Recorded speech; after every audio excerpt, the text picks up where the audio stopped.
Notre portrait du mois sera consacré à la lauréate du prix départemental des métiers d'art 2016, Florence Closset, émailleur d'art, installée à la Groute, dans le Cher.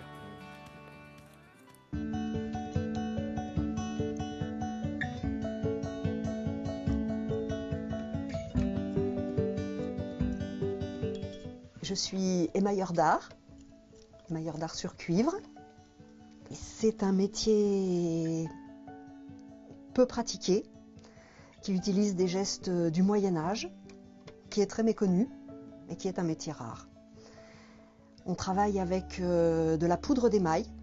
L'émail, voilà, c'est ce matériau. C'est du cristal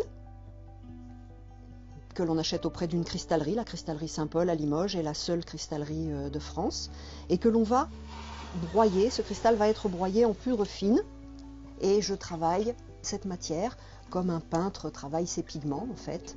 Je vais déposer par petites touches précises et méticuleuses cette poudre d'émail, et selon la technique utilisée, je vais le déposer soit à l'intérieur de cavités, comme pour l'émail champ levé, qui est ma technique de prédilection, ou alors je vais le déposer entre deux parois d'un fil d'argent qui aura délimité mon motif, ce qui est le cas pour le cloisonné, qui est aussi une technique que je pratique.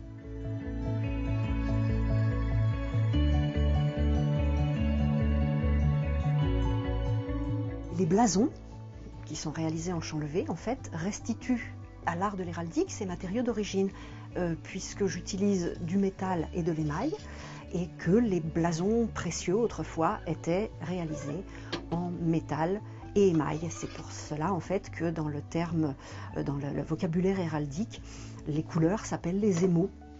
Je suis le seul atelier à réaliser des blasons en émail champ levé. Il n'y a plus d'atelier travaillant l'héraldique émaillé champ levé du tout.